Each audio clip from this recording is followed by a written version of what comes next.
It's Wednesday. It's a hard knock life. We are wizards. It's time for our weekly cult meeting, aka Wizard Wednesday. This is Elf. And Dota. And Lachness. And the bear. Channeling in from the Quantum Downs. Dota, you have been asking for wizard babies, and now we've got an entire orphanage to look after. What have you done? Oh boy. Well, we got to make sure they're fed good, not old pea gruel. Change their diapers. Dota's college funds for Dota's kids. Pay for all of their colleges. I have been meaning to acknowledge the wizard babies for weeks now, and I keep forgetting about them. Acid Eater, and is Bill Gaines part of the wizard babies as well?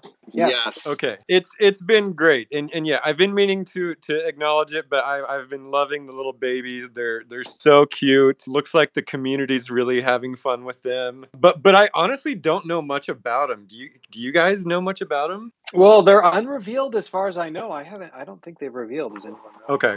I know that they're really cute.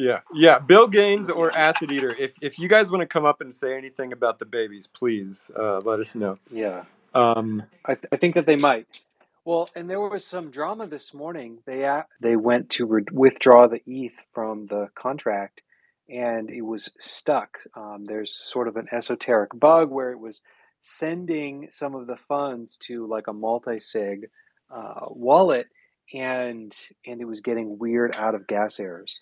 And so the babies were trapped, and then we almost had to I wasn't doing it, but we almost had to redeploy the contract and airdrop all new tokens, and then the ETH was going to be lost and stuck forever. But in the last minute, Mephistopheles he came through and he saved the babies, and the ETH was unstuck, and he wrote some weird code and it fixed it. It was amazing. I was like so impressed, I couldn't believe it.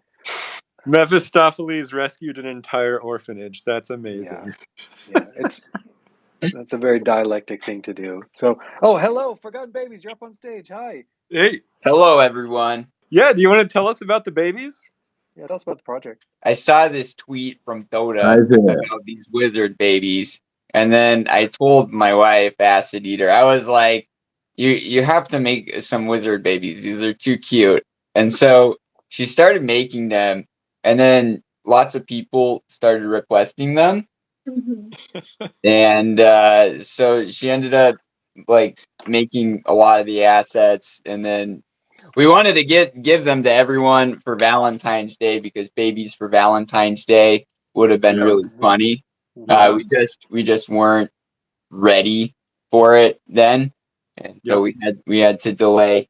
But the babies, all the artwork is ready. We're getting everything ready for the reveal right now. Our longer term plans with the babies is to make a smart contract that you can interact with and get maybe like a baby soul, or maybe use your baby to distract a dragon for treasure. A variety of other things, including sacred milk. But we also have an NFT world, and I have an Axie scholarship program. These guys are just they also love Minecraft, so they've been playing on our NFT world server and building it out for the babies. So we will have Forgotten Babies Fall Guys, and Forgotten Babies Bow Fights, and Capture the Flag. And then I think that's so awesome. Magistiggery is going to be building a school there. We're going to build them a school, and we're going to have Baby Wizards role play in our school. You're not going to burn any babies, are you? There is a lot of intention to burn babies. Yes. Yeah. Okay. That's twisted. That's twisted. Also, we're trying to think of the ethical way to do it. Okay. we want to have rewards in the NFT world server, so that you have something to you can win a prize weekly or something where you can interact with your baby in a certain way. we can introduce new artworks or mutations. Like we talked about, maybe feeding mushrooms to babies turns them into weird mushroom creatures, or feeding plant food to the babies turns them into plants. Yeah, the milk makes them superheroes. The milk makes them superheroes. It reminds me of like on that Pixar movie where you have like Jack Jack, that's like the baby superhero. Yeah. Oh my god, yes, that would have been a great one to make. Oh, Well, I just imagine that these wizard babies, like so many of them, have like mischievous superpowers that they can use in surprising ways. Yeah. I guess we'll see what everyone else comes up with. Up to the Super lore cool, writers. guys. Thank you so much. Yeah, it's been really fun to work on, and I'm grateful that we were able to deliver some babies for the wizards. Yeah. Yep. Awesome. We're really looking forward to it, and we'll keep our eye on the babies. All right. Thank you guys for making such a wonderful project. We love you. Yeah, we love you. Yeah, we love the babies. We had two more people come up, Goblin and then Alisar. Yeah, hi there. I'm Hello. the Goblin. Hello. Yeah. Hi, I think I found the right nerd place. I'm from Brazil. Yeah, this is my project, and I saw the wizard and goblins. That's more Dungeons and Dragons fanatics like me and Right, yeah. all this stuff. Yeah, I love fantasy theme, and this is my project, my NFT project, the Goblin. This project, this Forgotten. Oh man, this is so beautiful, so beautiful. I love Cool. pixel art. Well, thank you, Mr. Goblin. We do have a Goblin town that you're free to visit anytime. Alistair of the Gnostics, what's up, man? Hey, what's up, everyone? First time actually talking on a Wizard Wednesday. Usually I just listen in, but I just wanted to know more about the babies. I missed it. Could someone give me a summary of what's going on? The contract, how to mint. Yeah, Forgotten Baby. Do you want to give a quick description? The contract is fixed. The funds that were trying to go to the DAO wallet, Meth wrote a script that manipulated how much gas was being used, which allowed it to go through. So all of the funds were saved. Like $50,000 was deposited in Lore Master DAO, and the mint is back open. We kind of just stealth launched it back open. I'm gonna go mint right now then. Yeah, Mephistopheles saved an entire orphanage this morning. So yeah. So I want to call out another awesome thing that's happened today, which is the Forgotten Market. Our very own TV, I believe, is the genius behind this. TV, if you want to come up and speak about the Forgotten Market. Dota, I think you know about it too. Right? It's so good. So if you haven't used it right now, the URL is forgotten.market and it's just incredible. So here's some of the highlights. One, when you look at the wizard on the marketplace, you can highlight, you can show the walk cycle. It's super fun. I've been thinking a lot about how to do this on OpenSea too, because especially as we do, for example, 3D wizards, and you kind of want to be able to show no, it's not just the pixel art, but it's your representation in all forms. And so I love that we have kind of this way to be able to start showing these different representations of your wizards. But there's other really cool stuff on here. It shows the affinity. It shows the number of traits in affinity. It shows you can select whether or not a wizard has lore or not, which, by the way, is a big topic of discussion for us today. If you click on has lore and you click on a wizard in the marketplace, it'll actually load the lore on the page. So you can see the lore that your wizard already has before you decide to buy it. It's just so good. TV, you're up. I'll let you kind of take the stage and tell us about your thoughts on it. Just really excited to share it. I've been working on it for the last month or so. The main aside from getting the fees back to the community, obviously that was, there's a financial incentive for doing it, but even more than that was like what you're saying, to show the full context of a wizard on the page, and get to see, turnarounds, lore. I was excited to show the map on there too, and then we'll have the 3D wizards coming up. I'm sure there could be more things over time that we will want to show. Yeah, this is just V1. I think there's a lot more that could be built out with it. There's some things that are not quite available yet with the the protocol that it's built on. Really excited to share it and get feedback from everyone. It's open source, so people could contribute to it. Can you talk a little bit about like how the offer mechanisms work with regards to like, it sort of reuses some of the orders from OpenSea, but then also has some of its own smart contracts. Can you talk a little bit about that? It aggregates all of the listings from OpenSea, so you should see everything that's on OpenSea on Forgotten Market. And if you buy something that was listed on OpenSea, the fees will be paid out just the same as if you were buying it on OpenSea. So it's like, you're just using a different UI to do the same thing. But if you list it on this marketplace directly, then the listing is made through Reservoir, and then the fees are based on what we've set, which is same fee for the team. And then right now it's a 1% fee to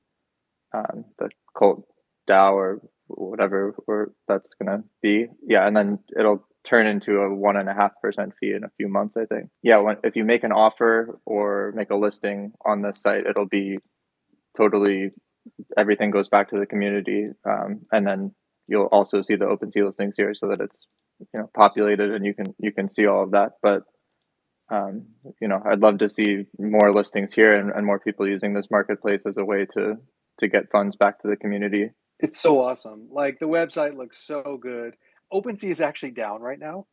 If you try to load Forgotten Runes right now, it like doesn't work. But Forgotten Market is still up, and it's so great because there was like when we created Wizards, there was a lot of kind of intricacies that we knew right up front that we wouldn't be able to show on OpenSea because it's so limited. And so I couldn't be happier to see what you built. It's like so clean. I really love it. So we'll be adding links to it kind of back from our website out to this marketplace. Like we'll add it into the Book of Lore and all of these things. And I think, it's just so good. I want to say thank you to a few people. Mephistopheles made some contracts to handle the royalty payouts. I got a lot of help from Peter on the Reservoir team. I had so many questions as I was working on it, and he answered all of them like very quickly, like amazing. Niski, Peppy, SPZ, BVK, Bill Gaines, Young Whizzie did the animations for. There's like the loading. There's like a spinning card. There's even some fun animations when you purchase or list that you might not have seen yet if you haven't done the sort of marketplace functionality. And also, thank you to you guys for making such a cool project that I got so into that I wanted to make something like this. I love the project so much that it was really just a lot of fun to get to make something like this. I think anyone who's been in Wizards for a while is like, oh, it would be great if we could, search for 505 affinity, or maybe you want to see like a wizard that only doesn't have a given name or something like that. And just excited to be able to share something that lets us do that now. So yeah, thank you so much. Zayla Sol, did you want to say something? Yeah, I had a question. Will this be used for the in-game creative economy, and does it list not safe for work lore?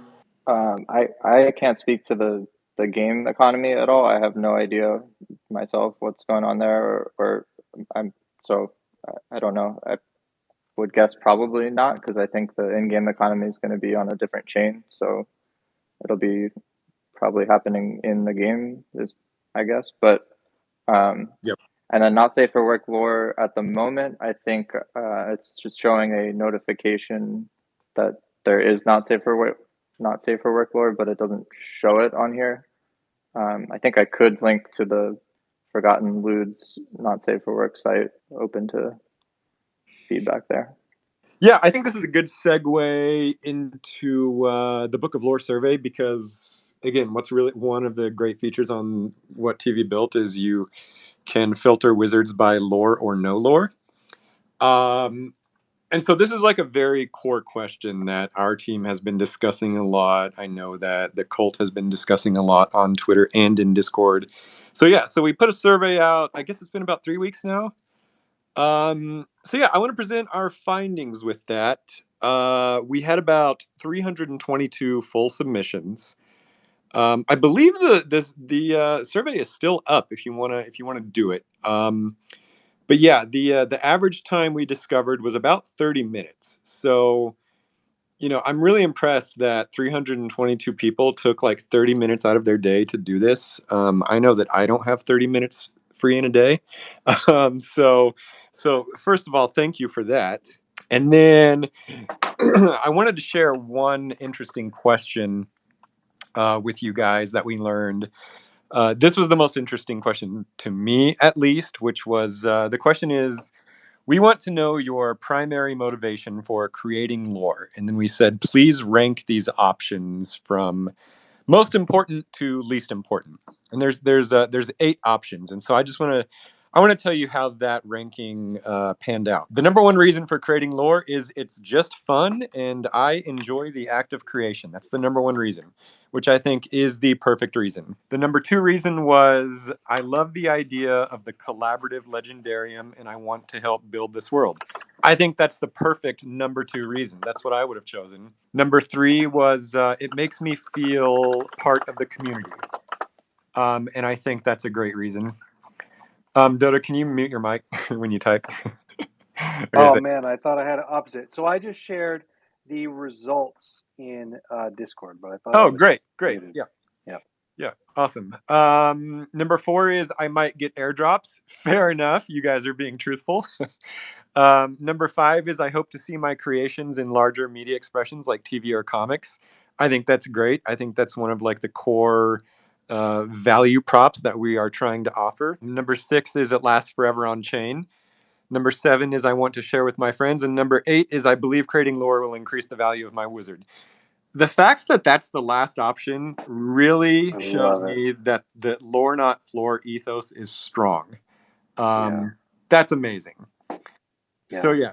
I think we really learned a lot from this entire survey. One of the biggest questions we were trying to answer is about archiving or deleting lore. When a wizard changes hands, what kind of control does the new owner have over past lore? This is one of the core questions we were trying to answer. To sum it all up, I think that we've decided that an archive feature is definitely something we should implement. If you buy a wizard and it's got lore attached to it, if you want to archive that lore, meaning you won't be able to delete it or destroy it, but you will sort of be able to hide it from the lore entry. That's what we want to do. Dodi, do you want to speak about the archive feature? Yeah, so this has been a huge topic between all of us, particularly Elf and myself. We really have got into it deeply with each other, which is something like, does lore devalue a wizard, right? You kind of play the clock forward and be like, hey, within a year or two, every single wizard might have lore attached to it. Does that like ruin the wizard? Like some people love having a wizard that has no lore, like they want a clean slate.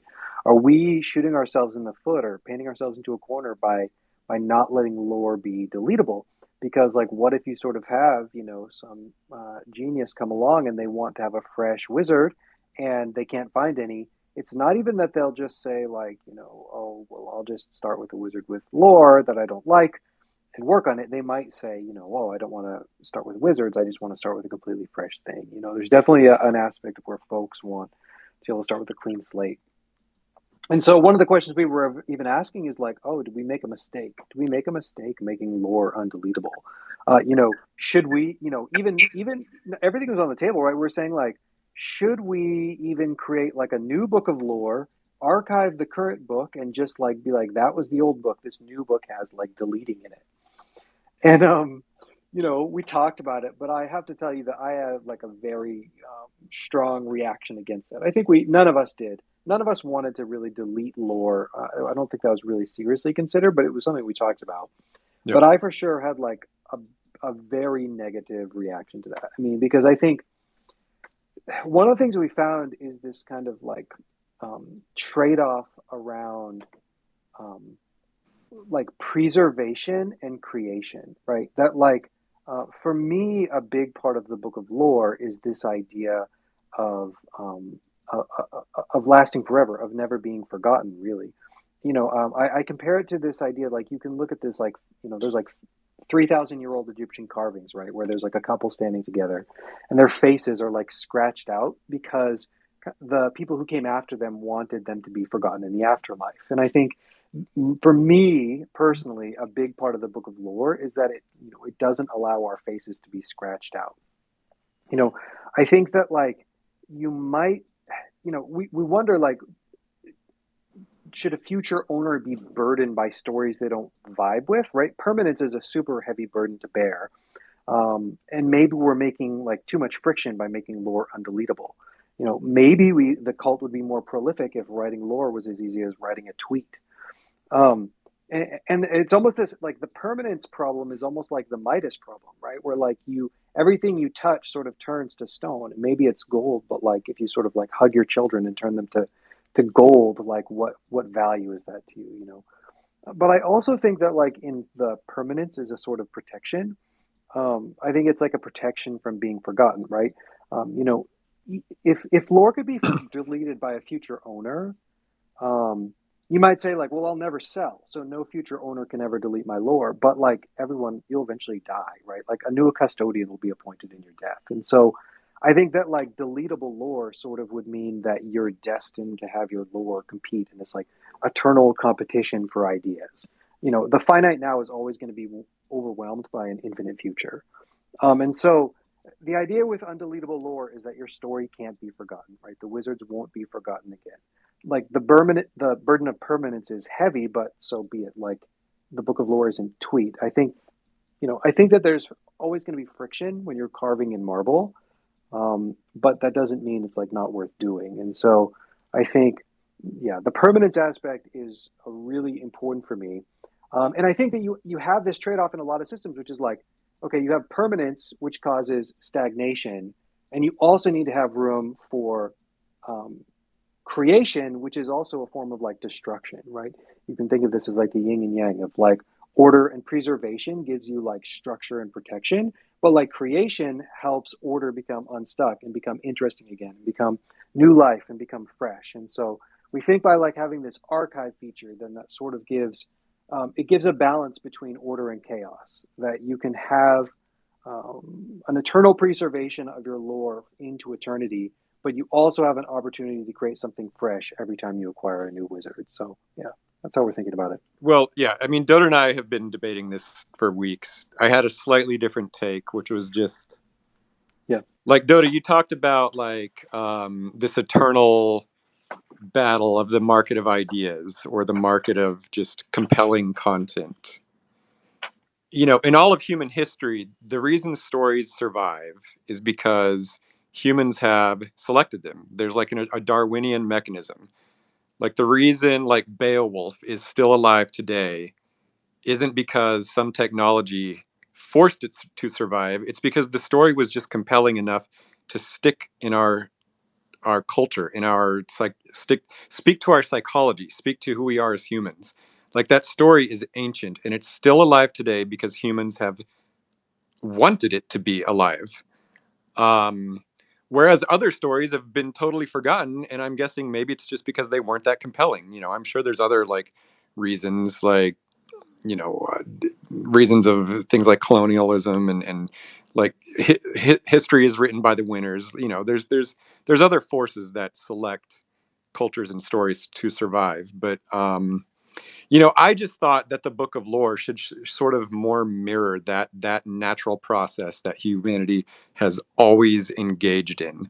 I didn't want like a cold, impartial technology to decide what stays and what goes. I wanted it to be the same as it's always been, which is humans decide what stays and what goes. But yeah, I mean, I think the archive feature is like is the best middle ground between this, which it serves both needs. Because I agree, like history is very important, and why not leverage that ability of the blockchain to keep something, no matter whether people want it to stay or not. Like that's really fascinating, and if the Book of Lore can do that, then let's let it do that and see what happens. So I don't know. I always use the new house analogy, which is like if you buy a new house from a famous person, you don't want to keep their furniture, you don't want to keep their wallpaper. you want to totally customize it yourself, but you also don't want that history to be forgotten of like who owned it. So, it's just sort of like, what do you view these wizards as? Do you view them as like a precious relic, or do you view them as like a piece of clay that can be forever shaped and molded?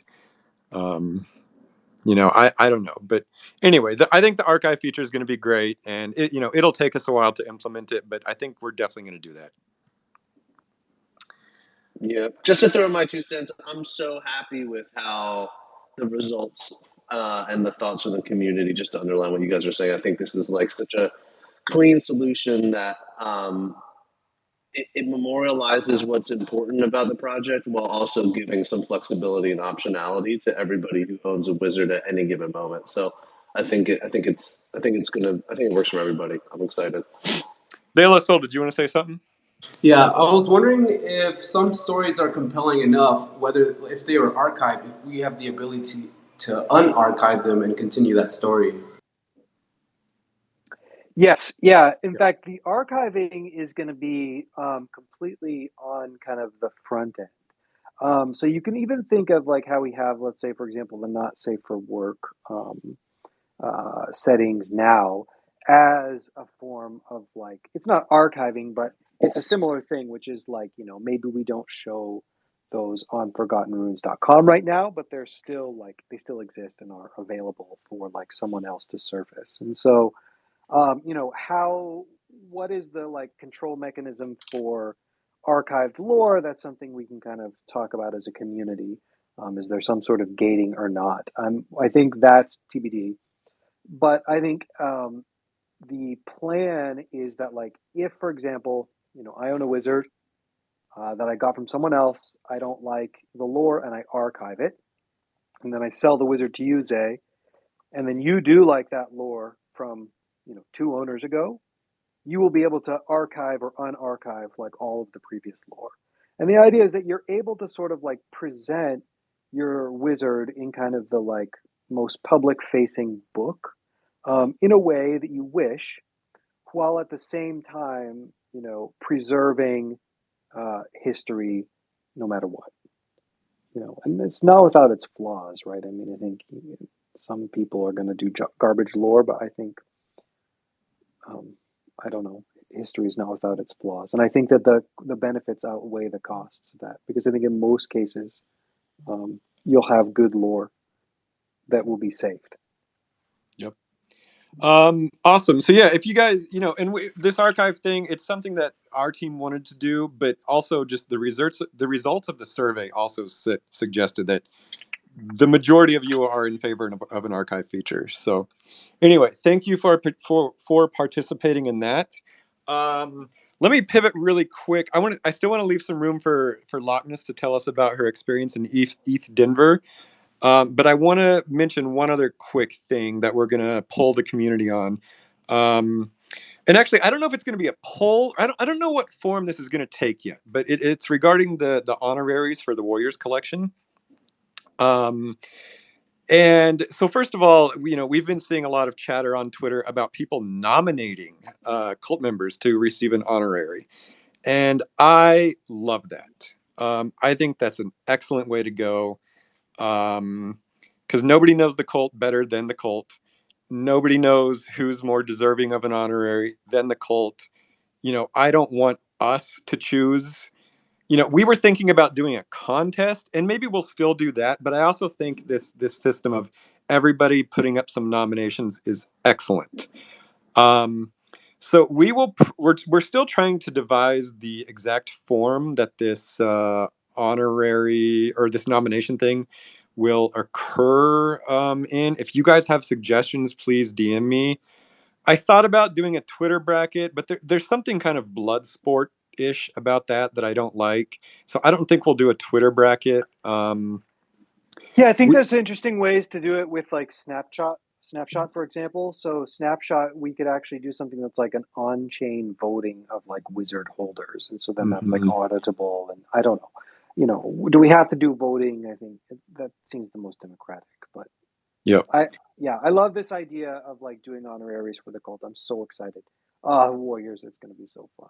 Yeah, it's great, and I'm thinking maybe we'll do like, I don't know, 10-ish more or less honoraries for cult members. I mean, I I think every cult member is going to get a free warrior anyway.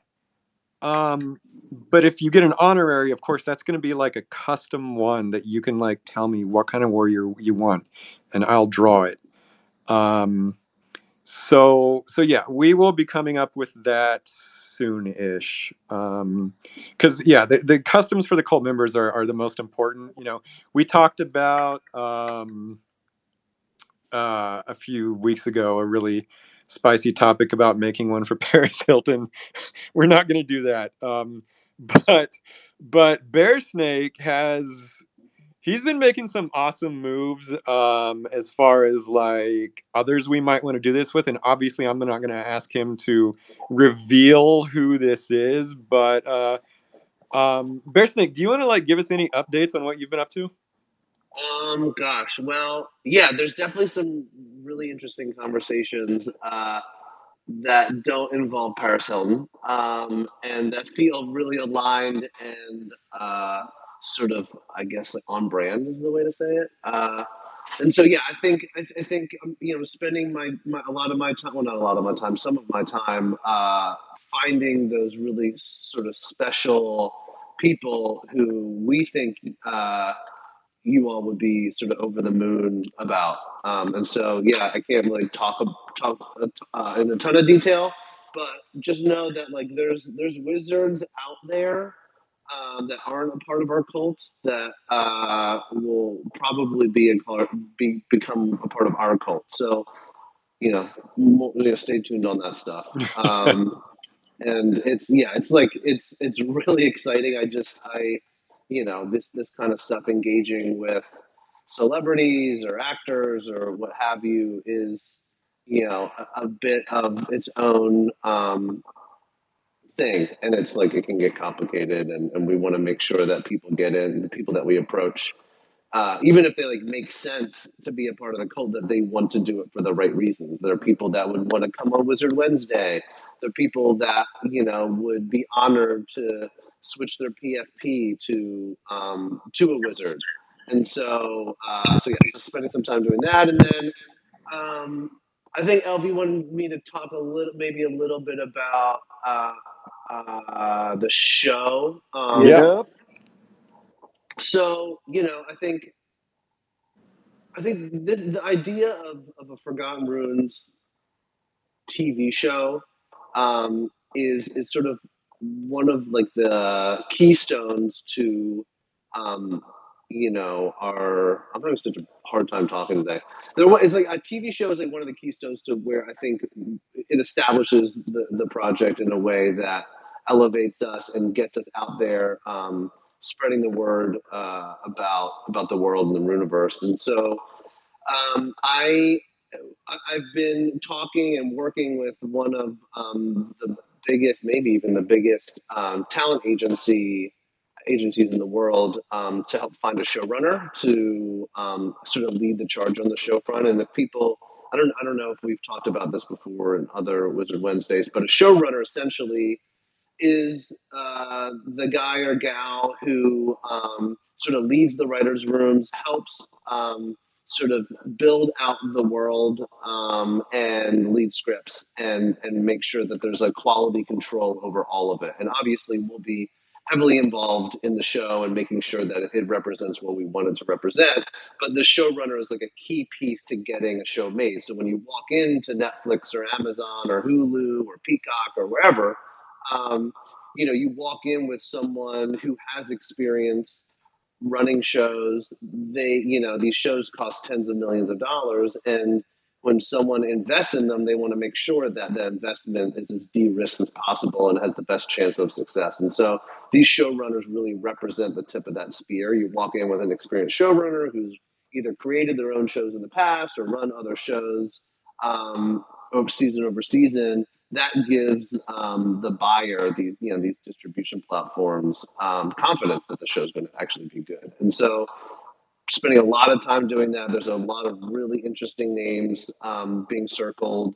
I think one of the interesting things that we have to do is, in a lot of ways, like the showrunner has to be interested in the kind of show that we're making, but we also have to like interview them and make sure that they're cut from the same cloth. They believe what we believe, and we want the show. We were actually talking earlier about sort of the tone of the show, and we really want it to be an uplifting. Yeah, there's going to be action and drama and all these things, but we like the underlying sort of thesis is like it's an uplifting show, and magic is a special thing, and wizards are here to hold the line and make sure humanity is headed in the right direction. And so we have to find a showrunner that understands that and believes that. And so Yeah. Yeah. Oh, go ahead. Thematically, it's going to follow a lot of the ethos that already defines the cult. It's about putting your mark on the world, putting your rune on the door. I will say a lot of like the theme. You're going to see pretty much the entire story in this titmouse thing that we're releasing soon. So it's just a lot of themes that we're already dealing with. And sorry, Dodo, do you want to speak? Yeah, so I think that when we set out in this project over the summer, there's like a lot of different things we want to do, right? There's like on-chain games, there's like little collections, there's ponies, burning, there's like all the there's more tokens that we want to do. But for me, my sights were really set on two like really major initiatives. One is get a video game created of Forgotten Runes, and the other was create a TV show. These are like the dreams of what we were trying to do. The game is like well underway, and that is like happening. And so I think right now for me, assuming that that's like still going, which it is because now we have Bisonic and they're working on it. Now my attention is really just like aiming for a show. Like I want us to have a show that you can just like sit down and like pull it up on your TV and it looks amazing. And so I think I'm so excited for this like process. Bear, do you want to talk a little bit? I feel like I'm learning a lot about how this process works, and you alluded to it a little bit, which you're saying like, well, right now what I'm doing is I'm looking for a showrunner. I'm working with this agency who represents showrunners and writers. They're introducing me to people. We're going to meet with them. We're going to interview them. We're going to, hopefully pay them, hire them. Can you talk about a little bit of like the dream scenario where we actually do get a TV show that shows on Netflix or Hulu or whatever? Can you walk me through that timeline, like what that process looks like? So, next month we find a showrunner. They work with us. Now what happens? Gotcha. Totally. So we find a showrunner that we believe has the ability to write and sort of sees the show tonally the way we do. We put together a pitch basically, and so there's two parts to a pitch. There's like the physical pages. So it's almost like imagine a presentation that sort of walks through what the show is. Well, it starts with like what the world is, and then it goes into like the themes of the show, potential sort of standout characters that will follow, that will be our way into the story, and then sort of mock episode ideas. And so this is where you get into, and so this takes about 2 months. And we would be meeting with a showrunner probably on a daily basis. And you create the arc of the show. And so you talk about individual episodes, and then you have like overarching themes and stories that play out over seasons. And so we'll probably break out like what the pilot would be in paragraph form, not in script form.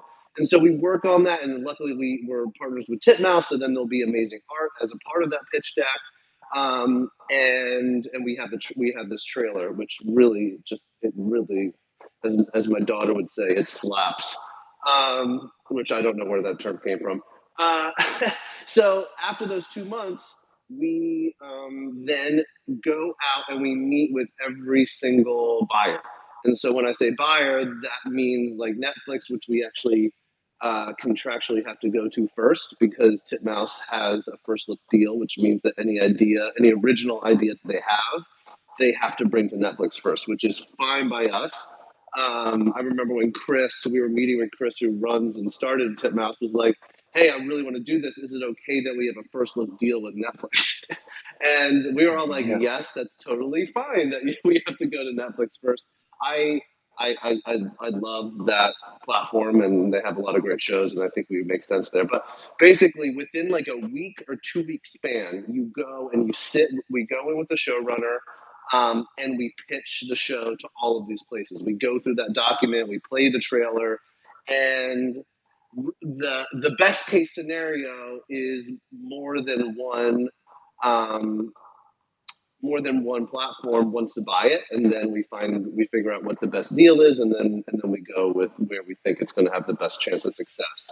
um, and that actually is that's a big part of it. I think when you go and sell a show to someone, because I actually don't think we'll have a problem selling it. There's plenty of buyers out there. I think it's about finding the buyer that actually believes in your show, and I've spent a ton of time doing this in past lives. And a lot of times people will buy something and they'll buy it for the wrong reasons, and they don't really believe in it. And you have to find the companies that have champions within them to help shepherd you through and navigate all of the minefield that is like creating a successful television show. So just like we'll interview showrunners. I mean, like the way I think about it is we'll go in and pitch the show, but the way I think about it is we'll go and say, hey, this is the show. We'll give them the pitch, and and it's almost like if you don't want it, that's totally fine, because we'll go next door and sell it to your competition. That's how much sort of confidence I have. And one little and so okay, so I'll finish the timeline. So you pitch it within 2 weeks. Hopefully, someone buys it, and then you do it. Then you close the deal, and then you start going into production. And that's when the showrunner hires a team of writers to help develop all the scripts. So this is where like you hear about the like writers' rooms, writers sitting in a room and sort of throwing ideas against the wall, and they go off and write scripts. A season, typically, I think we're probably looking at 8 to 10 episodes per season. And then you start animation production, and I'd say like 12 to 18 months after that, the show typically will go live, and then we'll start releasing episodes. It's really exciting. And the last thing I'll say is, sitting with the agency this morning and showed them a rough cut of the trailer, and they didn't. I don't even know how they didn't know, but they didn't know we were even making a trailer. And they saw it and they go, "Oh, well, this is like we can sell this. This is a show." I was like, "Yeah, that's why we're doing this." So it was really, it was really encouraging for like the biggest Hollywood agency to see what we've made, and to like sort of dawn it and really like understand and have confidence. So anyway, that's the spiel. The trailer is pretty much done. All the visuals are done. It's fully colored, fully animated. It's in sound now. So yeah, and it's blowing people's minds because it's mind blowing. So yeah, I can't wait to show you guys the trailer. I have a million things to say about it, but we're running out of time, and I want to leave room for at least 3 more things real quick. Dodo, do you want to say something about the allow list? Yep. Yeah. Okay. Well, and just wrapping up on the trailer, like, and the show, one of the parts that comes into it is like some degree of like Magic Machine funding some part of it. And then showing the trailer, I think our plan for that is to show it like just a few days before Warriors, because like kind of everyone here sort of is already on board with getting Warriors. But like what we're doing is sort of, I don't know, I wouldn't say saving it, but like just releasing it right around the time that we do Warriors, because there. I don't mean to play it up too much, but you really haven't seen anything like this in the NFT space. It's like AAA style anime trailer, handcrafted by Elf, and it's as good as any show, the animation that you would see. It's so good. No, I'll and so guarantee we're saving faces will melt. That was the goal, by the way. Remember, Yeah. we said we want faces to melt, and this Yes. melts faces. Yeah. And so it's not so much that we're trying to withhold it from this group. I think if there was a way that we could show it to this group and then not show it to anyone else, we probably would. But at the same time, we don't want to get, we want to get the most bang for our buck. So we're going to release it just a couple of days before Warriors. So you'll just have to hang tight on that. But know that the idea is that it blows up Warriors to create this war chest to be able to fund this show. Again, everything in my mind is like, make a show. And if we have the money from Warriors, then we get like a much better seat at the table. And I'm just so excited. So, okay, so that's a show. The other thing I want to talk about is the mint lists, allow lists. So one of the things that's happening is we, Magic Machine, myself, Elf Bear, all of us, we're getting offers from projects to give wizards allow lists. And sometimes it's tubby cats and sometimes it's like total scams. And it's really hard for us to tell. I mean, tubby cats was easy, but like in a lot of cases, it's like ambiguous and it's just too much for us to handle. So I asked for volunteers today in the Alpha channel, and Dr. Slurp graciously agreed to lead the charge in sort of kind of community screening and vetting of allow lists and mint lists. So yeah, if you're not part of the Alpha channel, by the way, it's for verified wizards only, and it's really like I keep up with it. It's above average good for a lot of the Alpha channels that I'm part of. And yeah, so Dr. Slurp and a few other people volunteered to help filter those mint lists. I think one of the things I want to be really upfront about is like, I feel like when I share, like, hey guys, we got a mint list, that feels like an endorsement. And then Yeah, like a lot of times I don't have the time to really endorse it or to vet or to like understand it. And so I exactly. hope that, yeah, but I don't want to miss out on value for wizards. So I just hope that kind of this will be a good solution where people can vet, and then you just, it's always buyer beware, right? And I think people get that, but at the same time, I think it's a good solution. So yeah, so thanks to Dr. Slurp for that, and send him. He is now our community manager for allow lists. Yep. It's so funny. I feel like the Wizard Wednesday needs to be a 2-hour show because like we always feel like we're running out of time. So it's okay. We'll go long because I want to give Lachness enough time to tell us about probably the most exciting thing that happened last week, which was ETH Denver. I know that a lot of you were there. You met Lachness. So Lachness, but yeah, just tell us all about it. Yeah, so ETH Denver was such an experience. I stayed in what I believe is the Rhino district, which is more like the artsy sort of area, and decided to kind of explore like all the art that's in the area and came across our poster team in action, putting up wizard posters, which was so sick.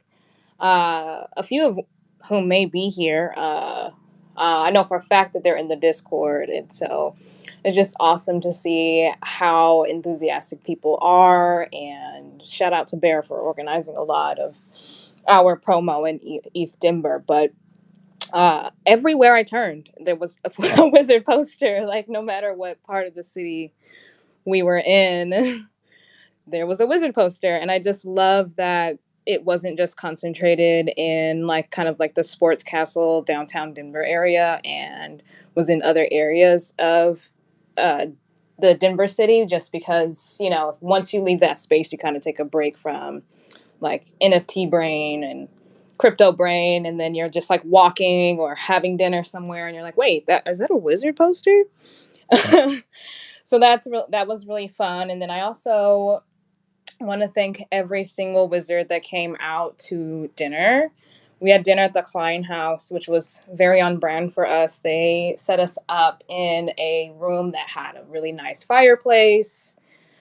We got tons of food, and shout out to Bitvargan for the wine that was sent, and Zay for setting that up. And also, huge shout out to Bam Bam for being my co-organizer with that. Her and I worked very closely on getting like everything set up, including the menu and the jelly donuts, which was really fun.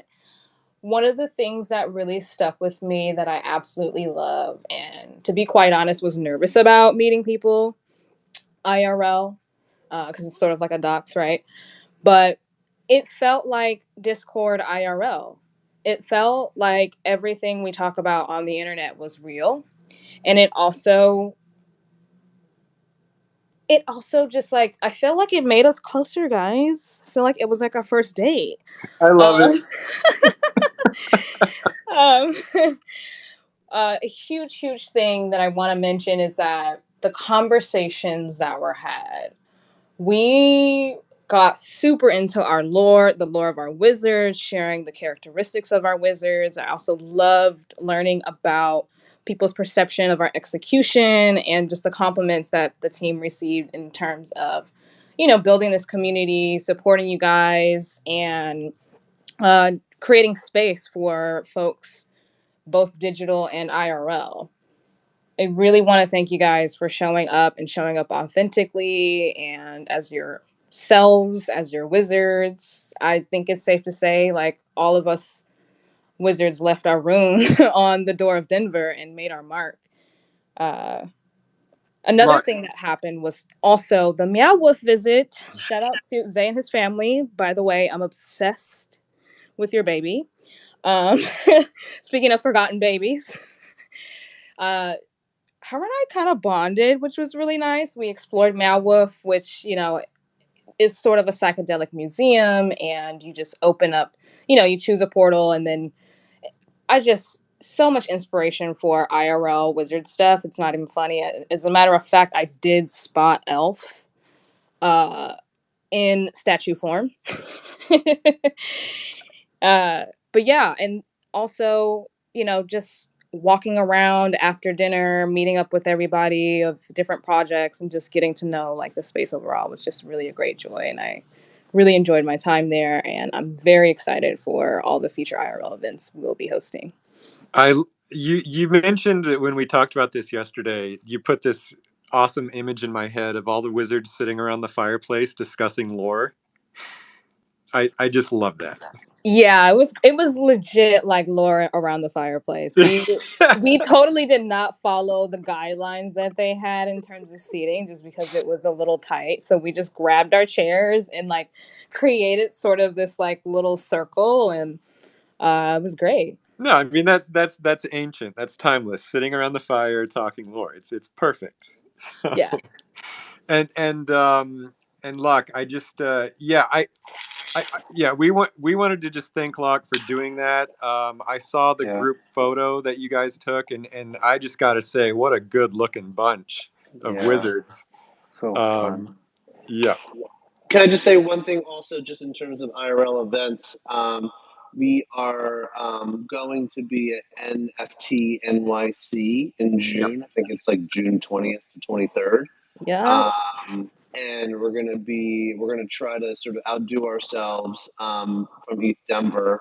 There may be a wizard pop-up restaurant.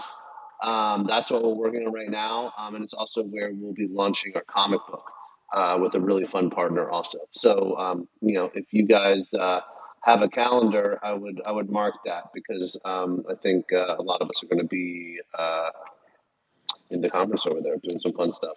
Yeah. And just before we transitioned into lore, just to recap. So we've got the comic book coming out for NFT NYC and a couple other events. We're full steam ahead with Bisonic on the Runiverse game. Elf has been meeting with their pixel artists. I've been meeting with their devs to work on the land sale. The exact dates TBD.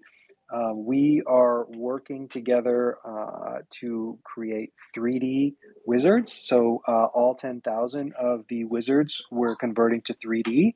In the same way that we have the sprite sheets, it's not like a dilutive new token. It's just like built into the digital object of your wizard. We continue to work on the warriors. And we've got, a couple other surprises in the bag. So we are a bunch of busy whizzies. Yeah, whoever's reading lore today, just like invite yourself up. I can't remember who it is, but I just want to quickly add on to a few other little updates. We uploaded our latest YouTube video. It's so fun. It's so good. So Molly animated the story of BattleMage Cromwell from Young Whizzie, narrated by HateCrewAndy. Gosh, you know what? There's actually one huge thing that I wanted to say today. You know what? We're going to go a little bit late while we wait for the lore person to come up. This is pretty important. So yeah, our YouTube channel is really, we're starting to really grow it and develop it, and we want to put a lot into it. So we've got 2 lore videos up now that Molly's animated. You should check out the latest. We updated all the thumbnails.